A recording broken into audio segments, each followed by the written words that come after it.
Качара произошла очень большая этническая чистка и геноцид. На село Качара было совершено внезапное наступление. Те люди, которые успели уйти, они спаслись, а те, которые не успели, они все были расстреляны на месте. Антимос Маргиани остался там, в своем доме.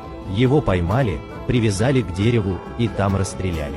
Моего соседа, Гугуния Дарцмелия, сначала избили, а затем расстреляли. Они также поймали Нукзара Маргиани. Бедный Нукзар, он и так был больным человеком. Его потащили на 3 километра, а потом прямо расстреляли и бросили там же, на улице. Мы вышли из села вечером. Мы выходили из села, а там горели наши двухэтажные дома. Они в Качара подожгли все дома.